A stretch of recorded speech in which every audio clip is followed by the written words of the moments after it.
You are now listening to Out of the Blank.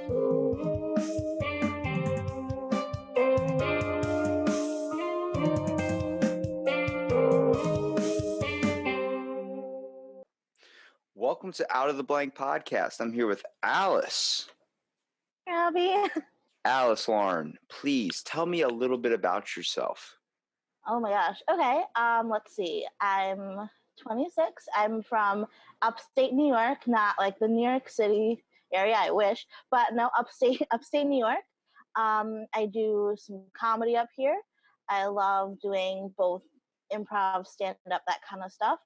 Um, oh man, it's so weird that like I just suddenly forget every single thing about myself. Let's see. Let's see. I said I was from New York. You say you do comedy. Where exactly do you do comedy at? Now, like, do you tell jokes, like read them off Laffy Taffy rappers, or do you actually like do stand up comedy? Yeah, so I do. I mean, it's here and there. So like some like stand up comedy, like in bars and stuff. I'm actually performing at like a Juggalo festival this month. What At the Juggalos? end of You the mean the month. people that dress with all the weird clown paint on their face? Yes. That's Yeah. awesome. Yeah. I'm not one of those.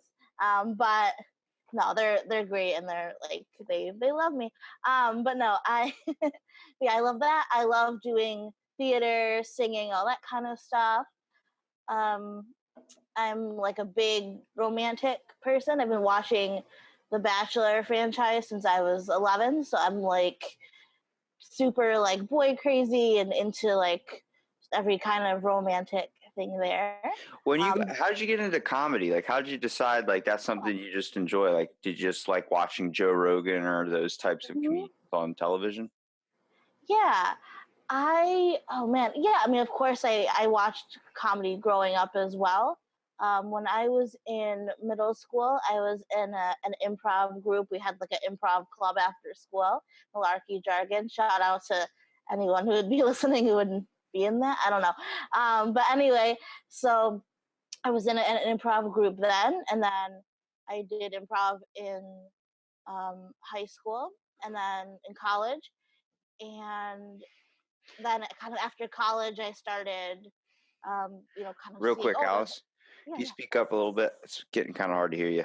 Oh, sorry. Yeah. So I was in improv in middle school, improv club in high school, club in college. And then after college, I saw that where I'm from, Rochester, New York, we had a kind of a good like stand-up comedy scene and improv was kind of happening, so I started in the improv, and then I started seeing um, people do like open mic comedy. And you just decided um, that's what you wanted to chase down. yeah, yeah, and I decided, you know what, I'll just try it. I kind of hit it hard at first and then was like, oh shit, I'm really anxious. This is really, I've always been performing and singing and acting and stuff, but you know Telling comedy is a whole different game. Like, I mean, comedy is so personal. Yeah. I'm a big influenced by comedy specials. I mean, if you look at my Netflix history, it's like comedy special, murder mystery, comedy special, comedy. I like to change it up every now and again, but it's Yeah. a lot of my influences come from Joe Rogan, Bert Kreischer, Tom Segura. I listen to their podcast. Kind of decided where I wanted to even start a podcast. But I mean, you find it hard because a lot of what they talk about, like famous comedians talk about, is the breakthrough, I guess, for women comics. A lot of people don't really give them the light of day, but it's becoming a newer thing now. Yeah. Yeah. The women aren't funny, quote unquote kind of thing. Yeah, that is really interesting. I mean, I've definitely seen a lot of, very funny women, but I think especially kind of seeing open mics, you kind of see, and I don't know if you are or not, but these very like plain heterosexual white boy after white boy kind of going, on and on, and it's just talking about dicks and Tinder, basically. Yeah, but And isn't that kind of crazy though? How like a lot of back from when comedy like with Seinfeld, all these types of older yeah, comics, they were known as clean comics and never even brought up like their crotch, never talked about their dicks, never did any of that stuff. yeah, Like you hear someone go, "Man, Bill Cosby was a clean comic, and then you hear about all the stuff coming out with him now. Yeah. It's like I feel like when you are not dirty and you're not doing these types of things, you're hiding your true self because everyone talks about their dick, everyone talks about their tits, everyone talks about something. Like you're not hiding that from everybody. Everybody cusses in their everyday life, and I think when you display a certain persona on stage, and especially when you eliminate all the factors like society thinks fart jokes and all this type of stuff is pretty funny. So if you're going Mhm. up on stage like Jerry Seinfeld, I don't know about you, but I hate Jerry Seinfeld. I can't stand his voice. It's too nasally. Oh, it is a weird voice. I don't know if I'd say I can't stand him or anything, but I'm not I'm like, probably oh, the I'm such a huge one fan. Yeah. percent of the population that really hates Seinfeld, the show. I just can't watch it. Every time I hear his voice, he's like, I mean, come on. I'm like, oh Yeah, my yeah. goodness. But the Mhm. fact that like in a show, comedians in cars getting coffee or whatever, and Mhm. then Jay Yeah. Leno's car show. You see these talk show hosts and these types of broadcasters that never in their live career really cussed at all. They not use any profound language, and they cuss all the time in their shows. And like everyone's like, well, why are they so different? Why are they doing this? Is because the society today? I'm like, no, they cussed in their everyday lives. They did. They just displayed a whole different thing on stage.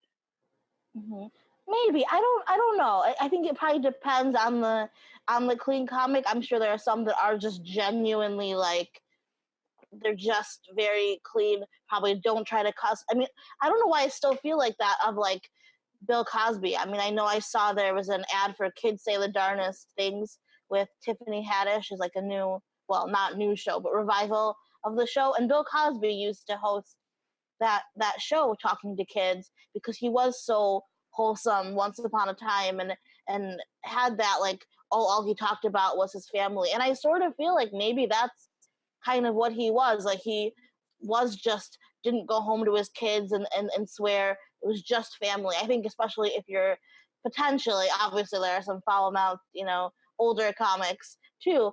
But I feel like you could just have that like, no, they are just legit like clean. They don't really maybe they'll go home and say shit at some point and then, cover their mouth or something.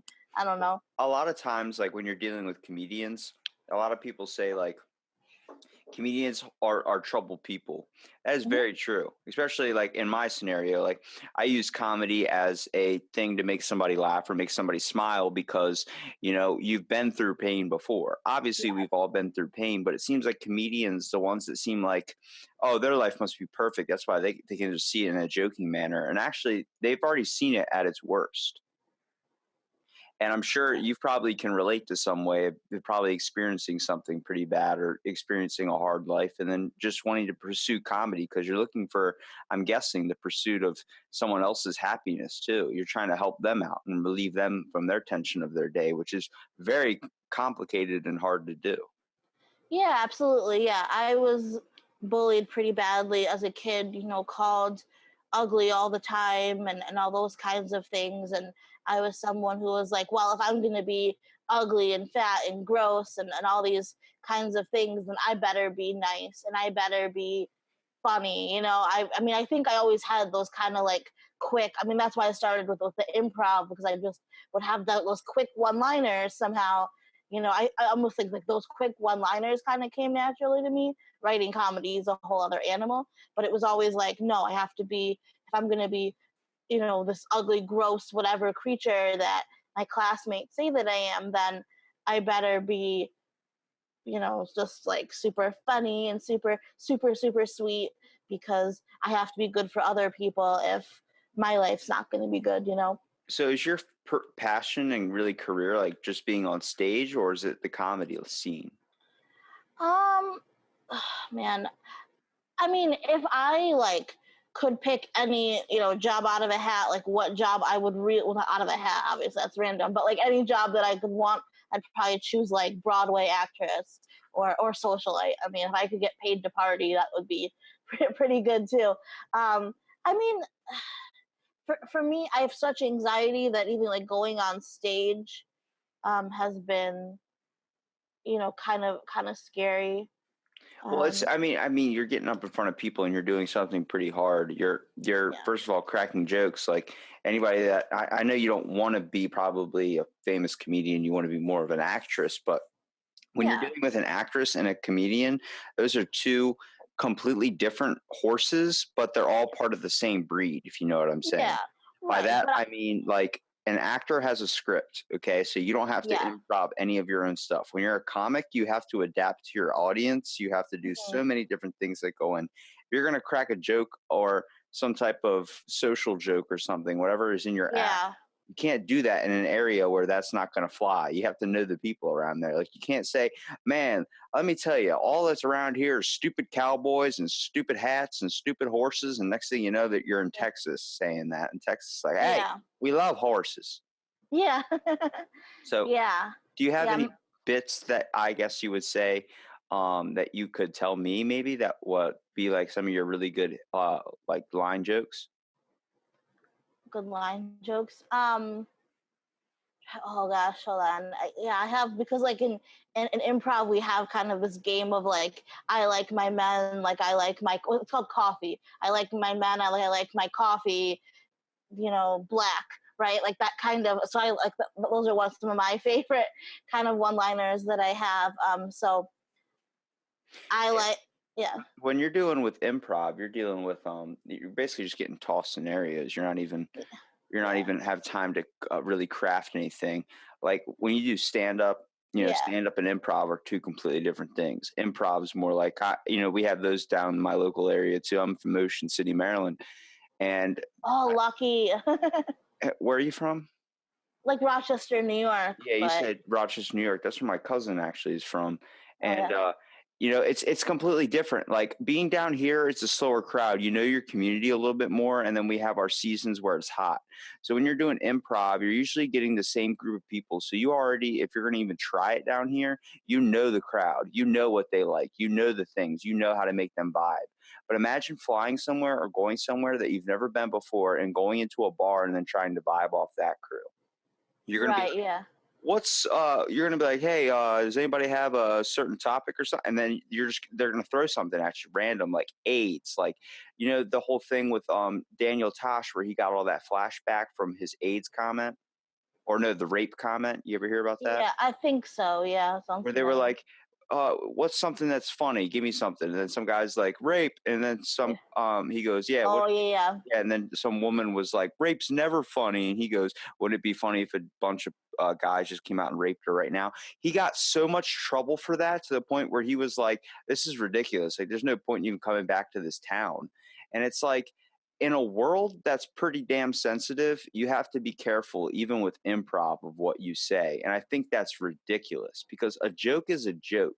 Now, if you take it to the extent of bullying, there's a wrongness there. But if you're just cracking a joke, bringing light to something that is dark, that's a comedian's job. Like that's what they Mhm. get paid to do, to see the funny in things, to try and make you basically relieve yourself from. It's like when you watch a movie, like you want that relaxation. You don't want to have to worry about what's going on around you. You want to be focused in. And if you want to do Broadway acting, like you want to be doing the live performances like that. Mhm. Yeah, I mean, not that I wouldn't want to do movie acting. I mean, yeah, you raise a good point. Like it is so in the moment right there. So yeah, I don't know. I mean, I guess if it was movie acting, if it was this, if it was that, but I think that I am, I've weirdly enough, I have such a thin skin where like, it's not like my bullying and stuff kind of thicken up my skin because I just, I'm so afraid of like what everyone thinks about me, and I'm just like, very kind of in my head about that kind of stuff, which kind of adds to the anxiety of stage performances and things like that. Um, so I don't know. I'm just kind of nervous. Do you find that I mean it's normal to be nervous, especially when dealing with something like that, because I mean you're getting up on stage first of all, and Yeah. now do you want to do Broadway's like acting like more like Shakespeare type stuff, or do you want to do Uh, certain? Probably not Shakespeare. I don't know. I was gonna say like musicals, but I guess you raise a good point that you can also have you know all these movie musicals and all these kinds of things that can be You like safe musicals? and going over. I do. I love musicals, but I Oh think what my I was saying. God. Oh my gosh. I think what I was gonna say about why I'm, or how that I'm thin skinned in it, for me, Broadway versus movies versus releasing a singing album or whatever is like, or like I've been watching all these reality shows now where I would feel so like so scared about like all the gossip. I mean, celebrities are just hounded with like, oh my god, she's so gross and fat and skinny and big and this and that and a slut. And I mean, I can't handle any of that. So I think that was kind of my intentional, like, Broadway stars aren't as famous necessarily, and they're not going to be like on the front of magazines normally. Yeah. So I think that was it. Like I've always said, like I've always wanted to, like, be the bachelorette, on the show, but like almost like a local access bachelorette. So I still get to choose between guys, but it's not nationwide, and guys, and people scrutinizing, I'm fat, I'm ugly, I'm gross, I'm a slut, I'm a prude, I'm this, I'm that. So Yeah, I mean, it's difficult, first of all. Like, when we deal in a world today where everyone's looking and trying to judge one another, it's very, very hard for someone. Like, I experience anxiety too. I get nervous when I get up on stage or get up in front of a crowd. I was always the back of the classroom type jokester. And when you're dealing with that and then trying to chase after something like performing in concert or doing something, you're constantly being judged for what you're performing at. So that stigma really never goes away. Now, when you're dealing with Broadway, I don't know how you can stand even watching a musical. I oh, mean, I love them. Yeah. I enjoy all creativity, but sorry, when I see a movie that's all about singing, I'm like, nope, we're gonna have to pick a different selection here. It's something I walk right out of the movie theater on that, but it's not fit for me. It's not Mhm. like I'm not the audience. That's not the audience they're trying to capture is me. They're trying to What capture someone what else. is it about that though? Because there's different kinds of musicals. I'm not saying you have to like a freaking Disney musical, or you have to like just a wholesome, family friendly kind of thing. I mean, there's some really like offensive, edgy musicals out there. So I don't know if it's like, I think it's more on the lines of like it's just not my focus. Like I barely listen to music really anymore. If oh, anything, it's just people talking. I just enjoy conversations and hearing like comedians crack jokes and stuff. I do have my moments where I listen to songs, but I think it's the whole idea like I'm seeing basically a concert performed in a movie selection, which in my mind they don't really seem like they should cross, at least for my huh. attention span.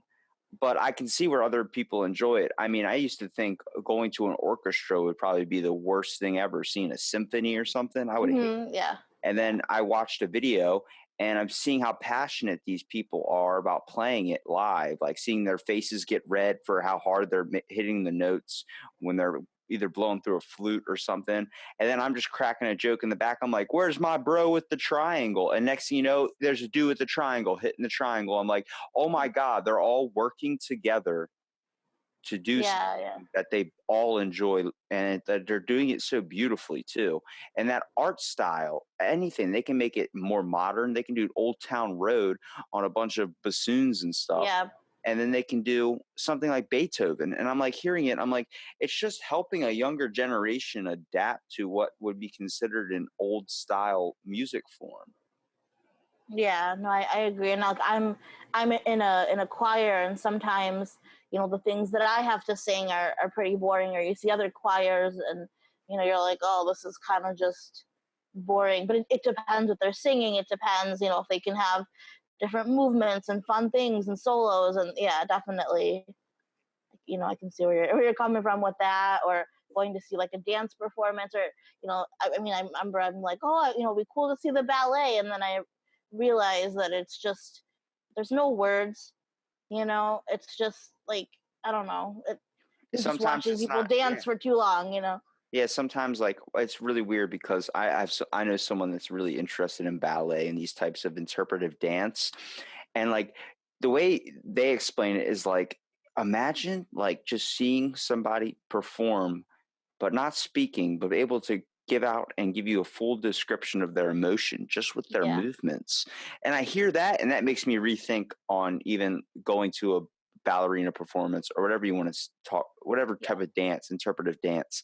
When I hear that, I'm like, I get it. It's not for me, but I get it because I see what you're talking about, where a lot of work goes into it. So I can see, I mean, I'll give Broadway a try, but where I'm from, there's not a lot of Broadway musicals around. I mean, obviously, you're going to be influenced more by Broadway because you're from New York. So it's like, or right outside of New York. So it's like you're dealing with that's right there. That's their avenue. I mean, Broadway, Well, when you think of Broadway, it's not right outside. New York is bigger than I think it is. It was like 6 hours or so. So I've only been there a few times. that's still like, but that's a big outlet for Broadway musicals. Like that's Yeah. where usually, like if any giant ones perform, it's on Broadway is in New York City. Yeah, that's true. And like if you're going to be an actor, everybody thinks of, oh, you're going to go to Hollywood. You got to go over there and go to Hollywood. It's like, yeah, but where does the music get created? And people are like, well, most musicians can go to Hollywood because it's kind of like acting. And I'm like, but that's like the one craft that doesn't have a start place. It's like it's everywhere. And I know, yeah, I know. So someone was saying, and my friend was saying about why is everyone moving to Nashville to become a country singer? Because like that's where all the country singers are. it's like Where that's else where would you just go? the biggest like that's such a that's like a stereotype for a creative Yeah, craft. Like, yeah, where does the stand-ups come from? I don't know. California. I'm pretty sure there's yeah. not a lot of LA, New comedians York, out of yeah. California. They're mostly out of like country areas, to be honest with you, like more like small towns and stuff. Like you hear Mhm. about, Joey Diaz, one of my favorite comedians. He's from New Jersey. He's about an hour and a half away from me, is where he grew up. Mhm. And just hearing like these people, do you have a defined type of style when you try to, I guess, go on stage? Like, do you try and display yourself a certain way? I'm more trying to narrow down the focus of being a woman, first of all, and going on Yeah. stage, because that's very, very hard nowadays, especially if you're going to try and dive into the comedy world. It seems Mhm. you probably can tell if you've done a Broadway musical or if you've done some type of performance when it comes like that, or an acting job. Mhm. It's open for women though, because male and female, there it doesn't have a restriction for actor. But when you think comedian, most people think male. Mhm. Yeah, I mean, yeah, it's tough. I mean, for me, I have like a very like flirty, like I don't want to say sexual energy. That sounds really weird. But like I like talk about sex and all that stuff so much. I make like a lot of sex jokes, things like that. So I guess that kind of can come off as my persona because I'm like first to make the sex joke, whether an improv or something that I've written. Um, so I would say that's kind of more of my persona. But I mean, I talk about like how why can't we just combine Grubhub and Pornhub and all these kinds of little things. So Do you find that, like, if I had to ask you, what would one career you'd want to do for the rest of your life? Like one thing you want to do more than anything. It doesn't even have to be a career. It could be just something you want in life at the end, like you just want to do forever. What would it be? I know, like I was saying before, and I think I joked about this when I was in like high school or middle school, like the socialite. I guess it's not called socialite anymore, but like whatever Paris Hilton is. I mean, honestly, I mean, not that I am a party girl, but like I've kind of always wished that I could have that like Limelight. Kardashian life that like I mean I know like oh I guess a career could be like being rich, but like now we're moving into we have social media influencers, we have people that get paid just to advertise something on their social media. I mean, oh my gosh, you could do So whatever you want. do you want to be like a Kardashian, like where you want people just talking about you, either if it's positive or negative? Because like you told me you had Right, anxiety. yeah, I'm right, like, yeah, not in that sense. Yeah, that of course there's drawbacks, you know. Yeah, the fame does sound scary. I mean, I don't know if I I think it's the whole aspect of we all have a deepness and wantingness inside of us to be like accepted by others. I yeah. think that's what a lot stems from. Like, I mean, I was bullied too, so I have a wantingness to be accepted by people, and I've been, it's like if it happens, it happens. But we all have a desire to be something more than the ordinary person, and I think sometimes the not getting famous. It's not getting rich. It's just becoming who you truly are. Because when you Yeah. find where you fit in the giant puzzle piece, we call this life, like everything goes together, everything works out, everything becomes happier in your mind. You feel accomplished, you feel successful, and then you end up getting talked about in a good way. Like it all unfolds for you. And like for me, I don't know what I want to do. I just went to school, college, because I thought, hey, like that's what you're supposed to be doing. But then Hmm. I'm like talking to more and more people, getting more and more people's passions and experiences. I'm like, oh shit, we all don't know anything about one another, and we share the same earth. We share the same planet. We live practically next to one another, and nobody takes an hour or more to know each other anymore. Nobody wants to find out who's that person, who's that person. Everybody wants to know, how do I get to my goal, and who do I have to get out of my way to get to my goal? I'm like, why does it have to be get them out of your way? Like there's going to be options that unfold to everybody, and it's not like that one option is going to be, if it happens it happens, if it doesn't it doesn't. If you're driving to a performance, if you're driving to something, you have to be there in the next 10 minutes, and it doesn't happen, it wasn't meant to be. Now, do I believe that there's a thing, it's like destiny or anything like that? No. But I'm saying you have the tools to do whatever you want to do. And don't think just because you lose a moment that it's gone forever, because it's always going to be on the table. You just got to find out where you can try and pursue it again. Hmm. Yeah, no, I mean, I was fired from my last job at like the end of February, so I've been looking for a job ever since. And so I kind of think of it as like, well, you know what, like that wasn't meant to be in that, at least in that specific workplace. And so that's kind of honestly where I'm at right now, where I'm like, no, of course I'm not, looking into how I can be a, heiress, right? That's not real.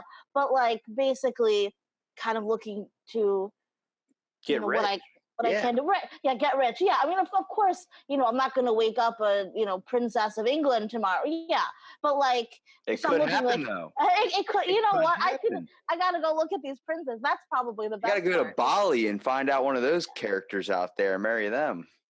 Cause who's reporting on the royal family? I mean, obviously now the royal family is a bit bigger in America, but all those prince and princesses we don't know about around the world.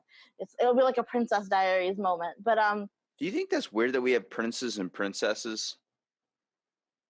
I don't know. I mean, it's sort of storybook to me. I don't know. I think especially for I a girl understood that back grew up on then. on that stuff. Yeah. To understand that back then, but then to have it now, like where you're hearing Prince William or something like that, of like that Yeah. royal English family, you're like, what is going on? Can I be Sir Robert James Garfield the third? And it's Yeah. like, no, you have to have a royalty in your blood. I'm like, well, what do we define as being royalty? What are laws anymore? Laws are just created by man. Mhm. I, I, Yeah. I just find like when you start thinking of life in that way, like thinking of it in that aspect, like there's Prince Charles. It's like when you start doing that and you create jokes like that for society today, it makes the world a less serious place. And I think that's a Mhm. lot what people need, because a lot of people tend to think that the world is just like this tensed up ball of hate.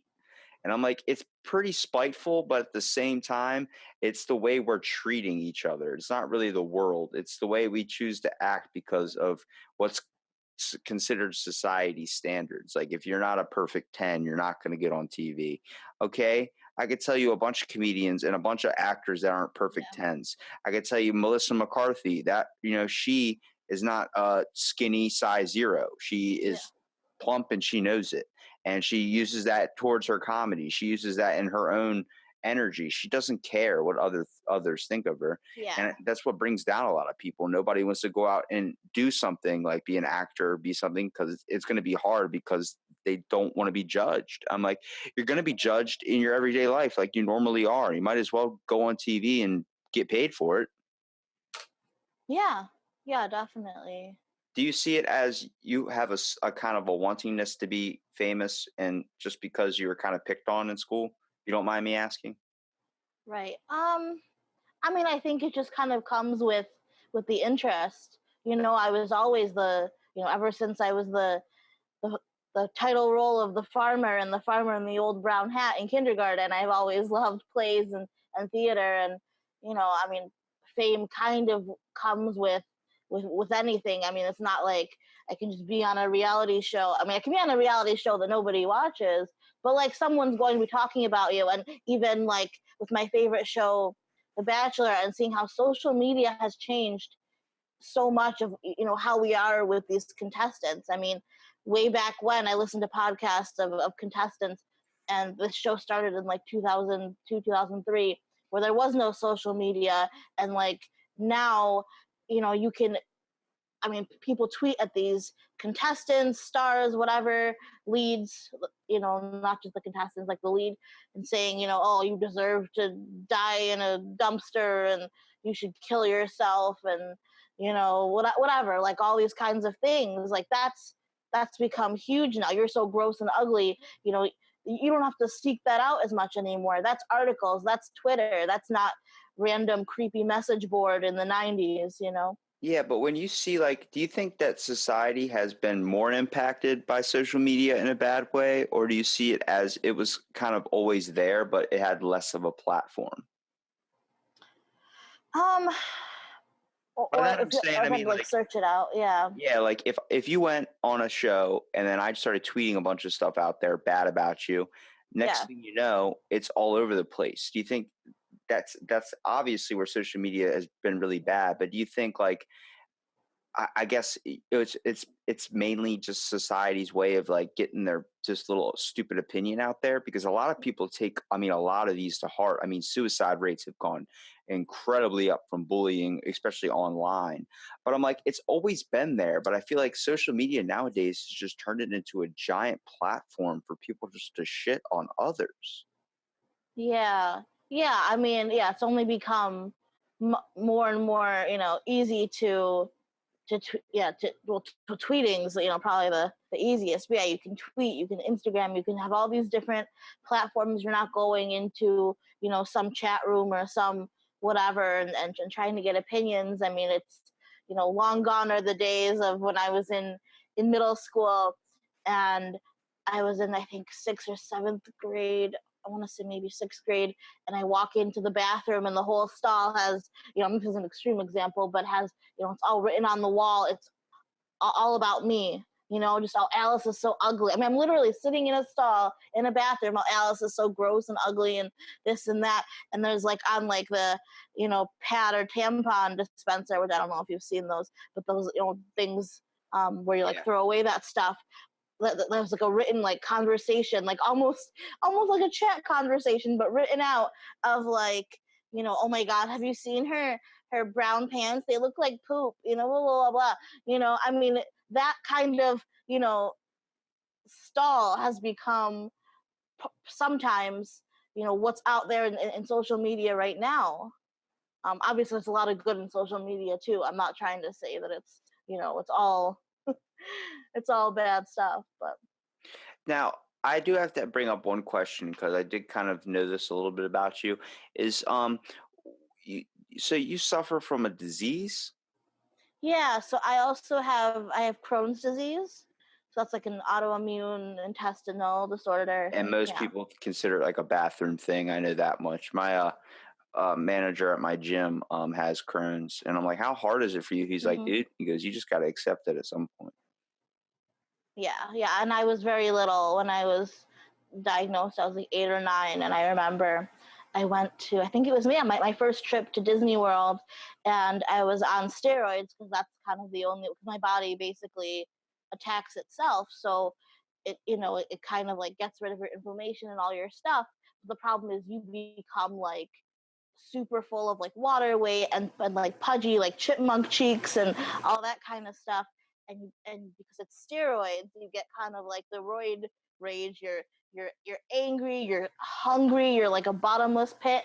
And if you can imagine an 8-year-old in Disney World, like, I mean, I should probably work that in my comedy. An 8-year-old in Disney World, like, just a bottomless pit of food, and angry, and just, oh my gosh, it was a nightmare. My parents have said they had to like burn the pictures. I mean, I don't know if that's a joke, but they had to like burn the pictures of me back then because it was just I was so miserable. Do you find it was like pretty hard going through school with that? Um,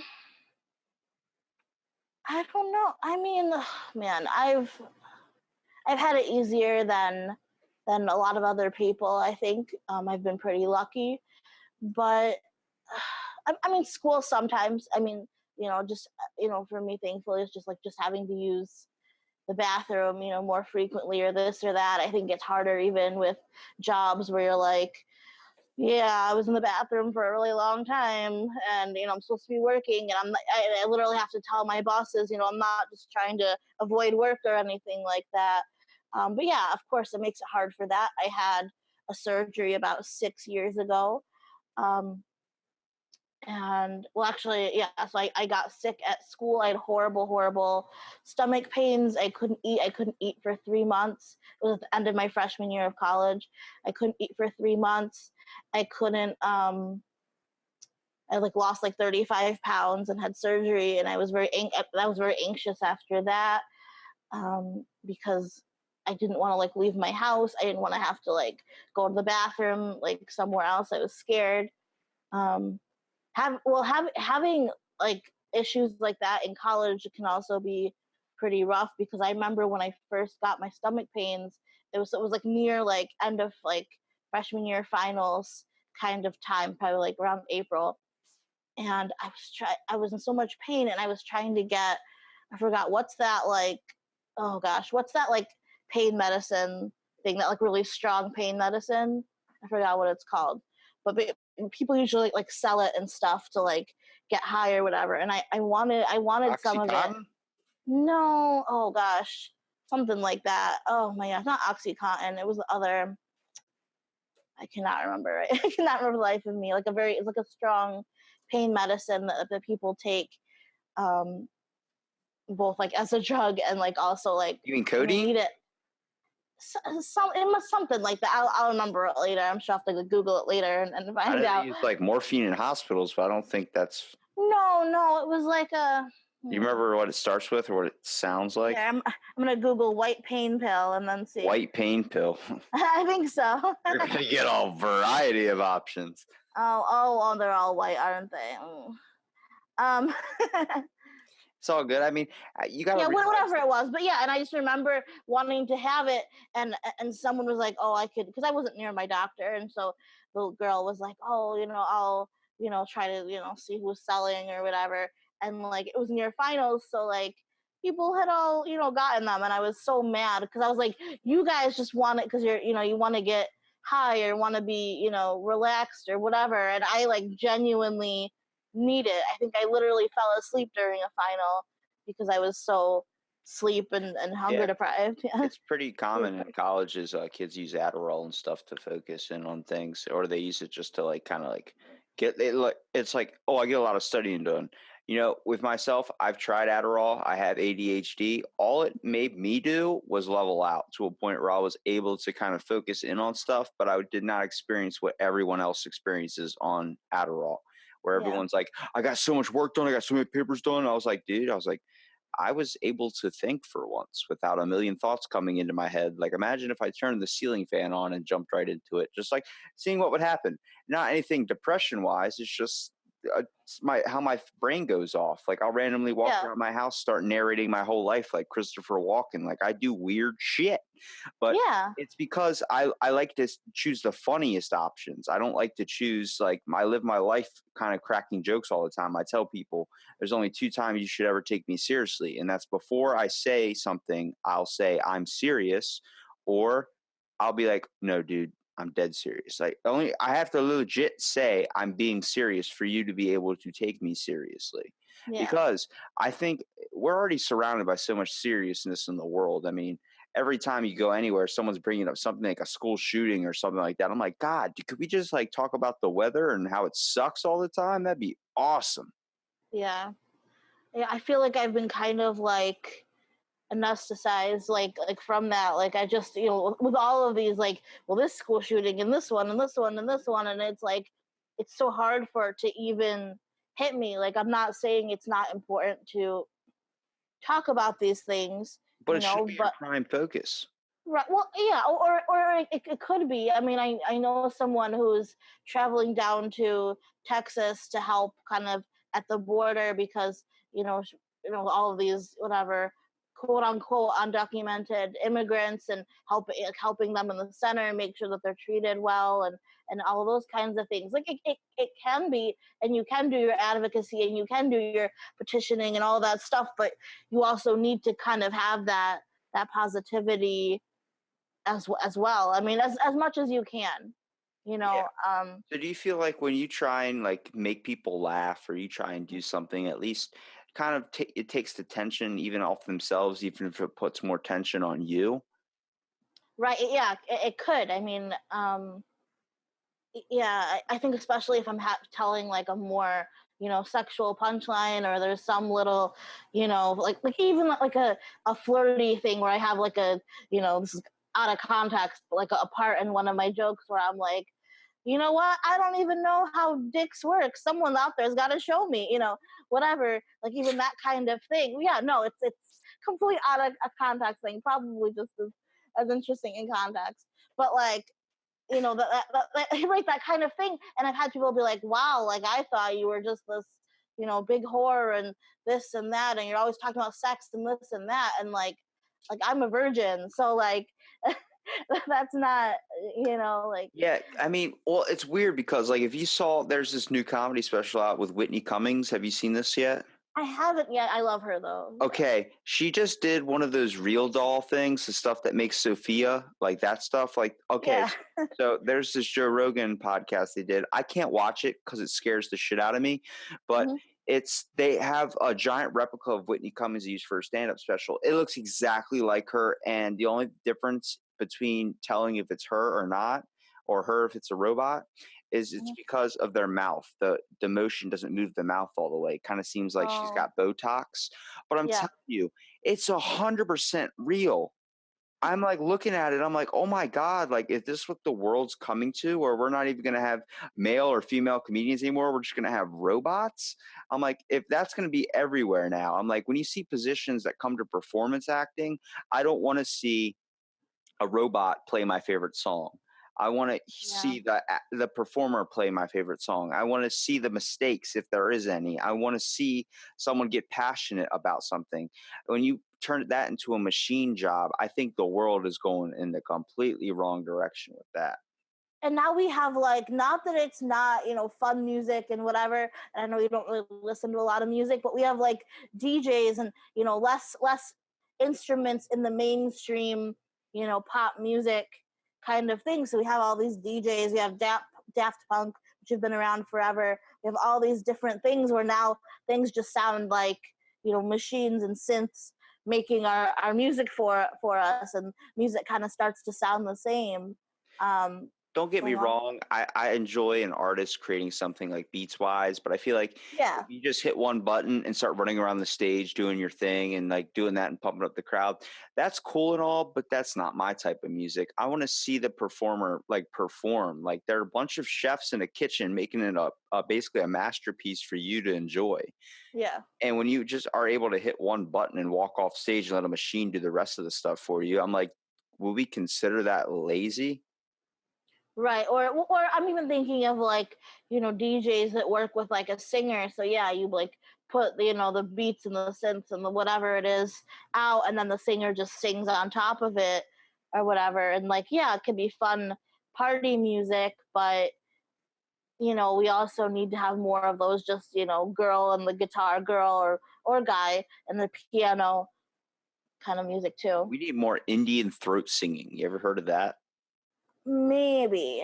I My don't know. teacher influenced me a big way when in school with music appreciation. He was like, "You Mhm. should watch this," and he would just throw on European throat singing, and it's like this Yeah. Native American guy just sitting in the mountains going, and just like, and I'm sitting there like trying not to laugh, but I'm like, he's actually doing something really freaking difficult, and I was Yeah. like, that's like a giant inflection into my life where I need to focus like not doing that, but being able to be more open to stuff that's newer to me because I'm so closed off. Like both my parents were DJs, both my parents were radio people. So like I would ask my dad, I'm like, why are we sitting in the car with complete silence right now? Like there's no music playing. He's like, I hear enough of it every single day. I don't That's want to gotta hear it anymore. And I'm like, okay. that's gotta be true. Yeah. And I'm like, I understand, but he influenced me with a bunch of old classics, Kiss, Metallica, 80s, AC/DC. Kiss was probably the biggest influence my dad had on me. It was just like you're listening to this stuff and you're seeing just how it's evolving, and I can't knock it. Like I mean, I'll play some rap or some Old Town Road on my phone for sure. It's a Hmm. hit. I mean, it's catchy, just like All About Yeah. That Bass. But you never hear about All About That Bass anymore. She's practically gone off the map a little bit. Like Yeah, she's a little bit.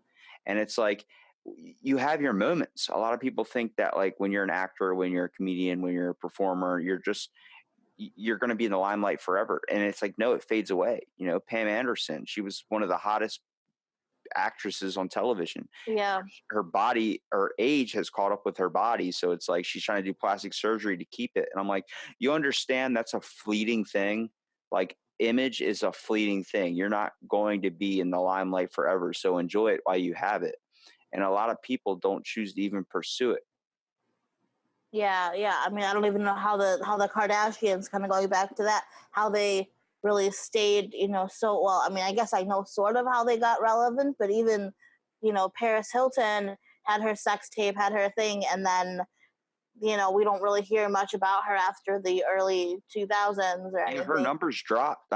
Kim Kardashian's TV show numbers dropped so Did much they? Yeah. after she became a mom, and then now that she's becoming older, the show is not really the same anymore. And I mean, like with The Bachelor too, like I don't mean to knock The Bachelor, but like it's a reality show. A lot of Yeah. that stuff is planned out. A lot of that stuff is fake for attention to bring drama into something. People want to.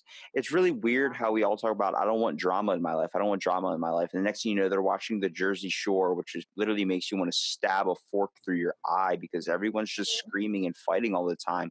But you get addicted to it because And it, you feel better about yourself too. I think you're like, oh my god, these Kardashians and all their scandals. I mean, the thing is, I think it's by having more scandals, by having a huge family. I mean, I'm an only child. If it was, me and my parents living in a house, let's pretend, and my dog, then what scandal? Yeah, I could grow up, get married, have babies, and what are you gonna, like, what drama are you gonna put in our lives? Unless I mean, even if I was some massive star, what can you do having so many brothers and sisters and step parents and this and that, and there's so much that you can, storyline you can draw from.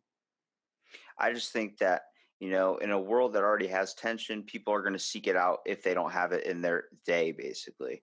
I think that's just a little bit weird considering how often people are like, I don't want any drama. It's brings reality shows like someone that comes from not having any siblings or anything like that. They don't get the drama when they get home. Like I tell you, I came from siblings. I know what it's like to have drama right at your doorstep. I lived the Jersey Shore practically. Not everybody in my house was orange, but there was tension. And when you don't experience that, like I experienced that my whole life, tension constantly. So I never had a fascination with reality TV shows, but people that don't know what it's like to have that want to see what's in the life of someone that has that, and then they get addicted to it. And I Mhm. think like we need to, where those shows are obviously wanted and benefited, I think we should definitely have more positive shows too, like Shark Week. Yeah. Like that's awesome to watch nature work. But if I turned Shark Week into a war documentary and I just changed from sharks to people, you would not want to watch it because it's like it's depressing. And I'm like, there's stuff out there that's suited for everybody. Someone's going to enjoy watching a war documentary. My grandfather is one of them. He loved watching the documentaries on the Vietnam War. He was like, I was there. And I was like, yeah, you were. Thank you. You've told me probably the same story 1,000 times. And now I catch myself doing it. I'm like, why don't you tell me that story again? And he's like, oh, you thought you said you already heard it. I'm like, I did, but I missed out the part, and then I just get him to retell it again. I'm like, because you're enjoying something, man. You're having an escape, and that little bit of whatever drama or tension, it's what we're all chasing after. It's the same reason why you have fascination with Twilight. You're trying to escape from something in your everyday life. And Yeah. that's what reality television does on a very thin basis. They just make it seem more personalized. I think it's just, if I had to ask you, what would you change one thing about the world today, what would you do? Um, It's a tough oh, question. it is like, because my immediately pops in my head kindness. I want kindness. I want compassion. I think sometimes even in the most compassionate places, you have the not, greatest people. I mean, I remember. I mean, I've worked in a few nursing homes, and like when you're a nurse, I mean, I'm not like a nurse, but I've worked around nurses and aides and people like that, and sometimes they are just not nice people, and I'm like, why are they in this profession? I don't understand why. I think, obviously on a global scale, kindness and compassion, but even in this like caring profession, you have to be a nice, sweet, good person to be doing, something for other people. I had a medical procedure yesterday, and the nurses that I had were just absolutely incredible, wonderful, sweet. You can tell they got into the right career kind of people. So I wish we were all more kind and compassionate. Those are my like career and personal goals for sure. It's really amazing. First of all, you being able to take the time to come out onto my podcast and be able just to give me your little bit of thoughts and everything on the world. I mean, I enjoyed talking to you for real. I Yeah, mean, the fact absolutely. to know that there's another person that's chasing down the art they call comedy, or just even trying to do stuff just to make Yeah. the world a better and happier place. Doesn't Yeah. have to be comedy, just making the world something they feel like they can change to it to make it better, because a lot of the times people just want to be closed off from everybody. I'm like, if we keep promoting that to be the norm, it's going to suck. The world's never going to change if nobody's going to be out there to try and change it. Hmm. But how do you kind of, because I know I heard you were saying that we're kind of in to go back to the oversensitive comedy landscape environment. So how do you kind of reconcile the kindness, the compassion, and the, goodness in the world, you know, and your desire for that with this like, well, we're also oversensitive and a joke's a joke, and because that's kind of the moral of the story with, why we're becoming more, I mean, Rochester for sure, at least us, is becoming more sensitive. We don't want to, what's the I what's think the word, like joke down, yeah, like joke, not joke down at people, but I'll remember the expression later, like not to make I fun of people. I think a lot of what's going on in the world today is we are being very, very, very, very sensitive to things. We're being way too open to painful comments. That's just because technology, a little bit, it's been given it so many platforms for it to expand. And it seems like everywhere you turn, there's someone committing suicide, and it creates Yeah. more of a depressing look of the world. I tend not to look at these things a whole lot. I tend not to associate myself with too much of media, because it's just they're displaying the same shit over and over again. It's Yeah. like it's always been there. Murder has always been around. It's not Yeah. nothing new. It just has a bigger platform to get out there, and now you can get every single time it happens out there. And I'm like, you're feeding the world a mean world syndrome. It's the fact that in nursing homes they have the channels on lock, so you can't change it off bingo or whatever the hell they're watching on television, because when you're 90 years old and you can't go outside, you can't do anything but sit and watch TV and just wait for the inevitable end.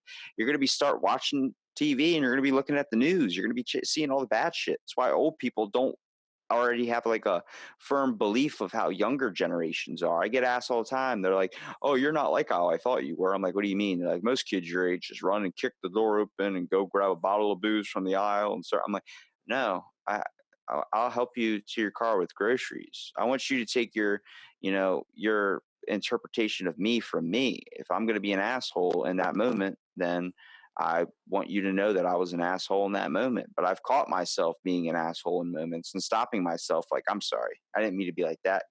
I'm in a rush because I got stuff I got to do. But you know what? It's not my problem, or it's not your problem that I'm in a rush. So please take your time, get your items. You're obviously got 40 items here and the 12 items or less. But you know what? That's okay.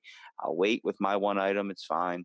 and I don't, I try and catch that with myself because the world's already pretty freaking sensitive. I already know if I get pissed off and scream at someone beside me, it's just going to cause them to either scream at someone below them, someone below them, someone below them, someone below them. It goes on and on and on and on.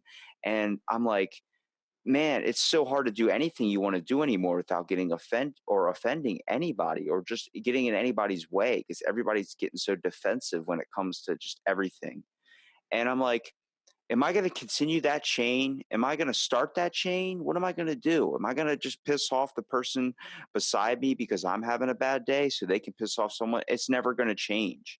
And I just realized after talking to so many people, like we all think the exact same. Like we all want to do something, but we're afraid to do it. Not if it's in ourselves, but if it's just because we're afraid of what people will think. And eventually I just go, I don't want to fucking live like that anymore. And that's where my conclusion came with life. And that's where I even started going after a podcast. Like I've seen the people that have killed themselves. I've known friends that I've lost because of it.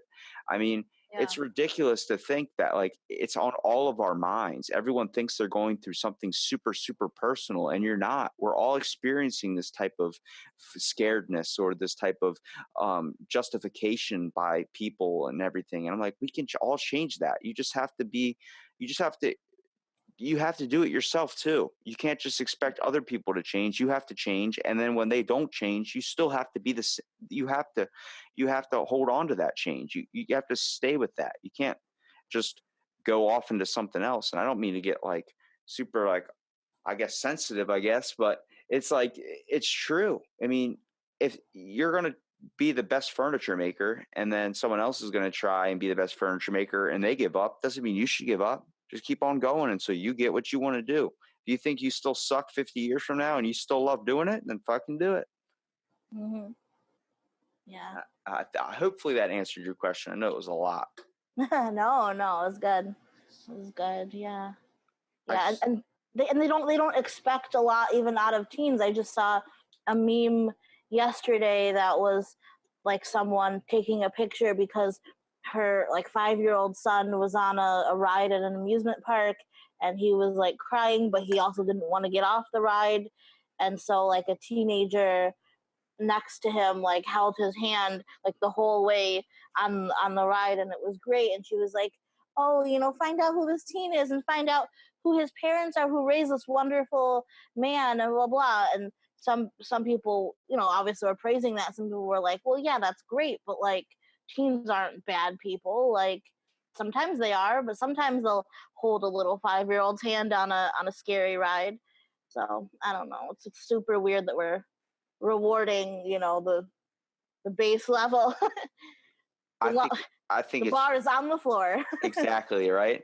I think the whole idea is we shouldn't make our own inferences on people without truly experiencing it them myself. Yeah. I've made justifications through my life on people before getting to know them and then finding out what their idea and what their experience was with it. And that's why I started the podcast was I need to experience other people's experiences and know what they think about things and try and see it from their perspective before I can make judgments of my own. The whole idea, I can't say God isn't real because I don't know. Someone experiences it and tells me about it.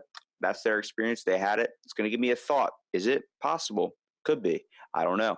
I joined parody religions. I became a minister under the ordained United Church of Bacon. Like I've done all this stuff. I've tried to dive into as much realms as possible when I talk to people because I want to have many inferences and insights from other people's experiences to be able to reference to or be able to think of when I'm talking to someone. It's basically the saying, look at both sides of the argument. Like there's two sides to everything. And if you start just fighting one side, you're not looking at the others. So I usually try and play devil's advocate. Like I usually try and fight the other point, even if I agree with you. Like if you say a bagel sounds amazing right now, I'm like, in my head, I'm like, a bagel does sound amazing right now. But let's bring up some other options that someone else could think of. And then I start saying, but what about a Hot Pocket? And then you're like, I don't know, bagel's still supreme. Like, it's not to argue. It's just to let you know that there's another side there and another way of seeing things without looking at the one clear-sided view that you see.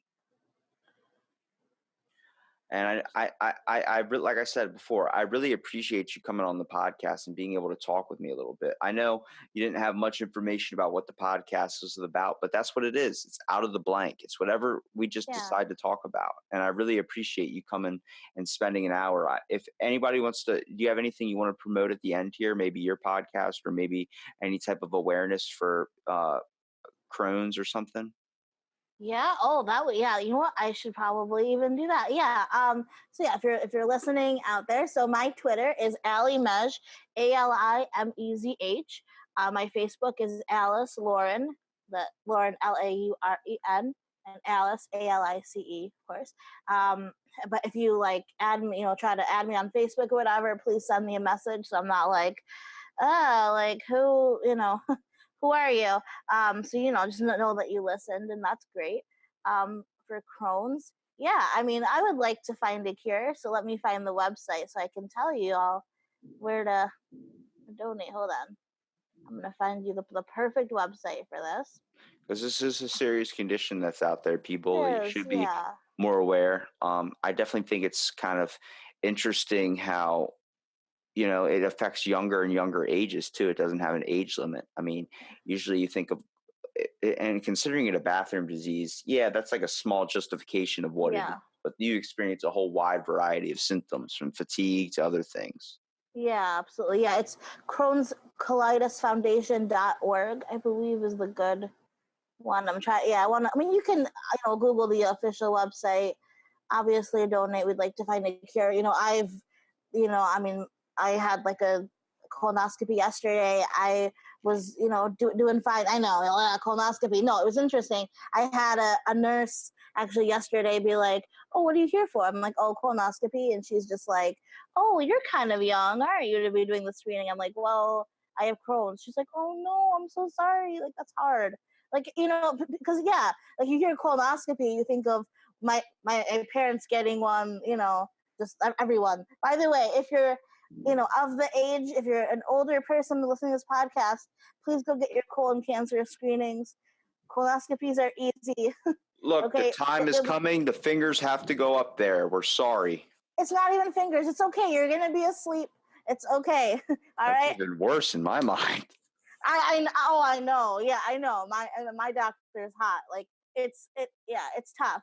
So But many different emotions spreading at once. Well, so thank you, many. Alice, for being on the podcast. I appreciate you sharing a Words. little bit of time with me and enjoying a nice little conversation. Yeah, thank you for having me.